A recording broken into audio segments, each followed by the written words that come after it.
Matilda, Chapter 18, The Names. "Miss Trunchbull!" Matilda cried, jumping about a foot up in the air.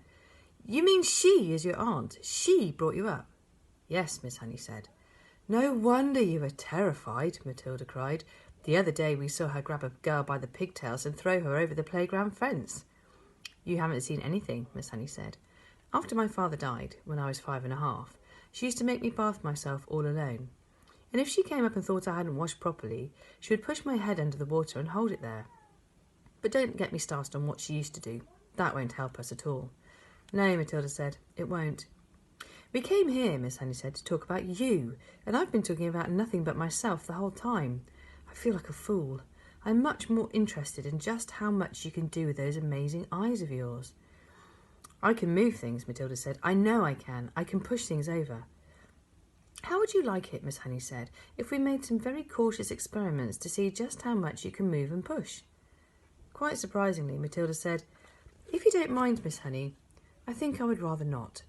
I want to go home now and think about all the things I've heard this afternoon." Miss Honey stood up at once. "Of course," she said. "I've kept you here far too long. Your mother will be starting to worry." "She never does that," Matilda said, smiling. "But I would like to go home now, please, if you don't mind." "Come along then," Miss Honey said. "I'm sorry I gave you such a rotten tea." "You didn't at all," Matilda said. "I loved it." The two of them walked all the way to Matilda's house in complete silence. Miss Honey sensed that Matilda wanted it that way. The child seemed so lost in thought she hardly looked where she was walking, and when they reached the gate of Matilda's home, Miss Honey said, "You had better forget everything I told you this afternoon." "I won't promise to do that," Matilda said, "but I will promise not to talk about it to anyone any more, not even to you." "I think that would be wise," Miss Honey said. "I won't promise to stop thinking about it, though, Miss Honey," Matilda said. "I've been thinking about it all the way back from your cottage, and I believe I've just got a tiny little bit of an idea." "You mustn't," Miss Honey said. "Please forget it." "I would like to ask you 3 things before I stop talking about it," Matilda said. "Please will you answer them, Miss Honey?"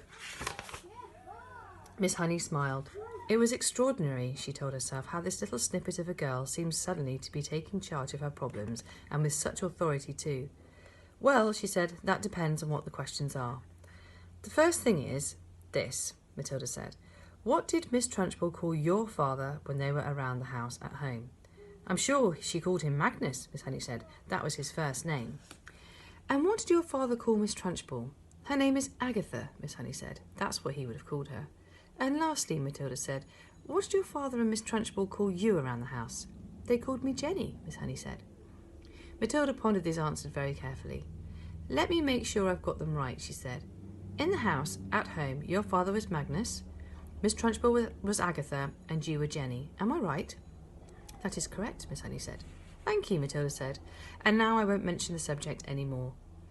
Miss Honey wondered what on earth was going on in the mind of this child. "Don't do anything silly," she said. Matilda laughed and turned away and ran up the path to her front door, calling out as she went, "Goodbye, Miss Honey. Thank you so much for the tea."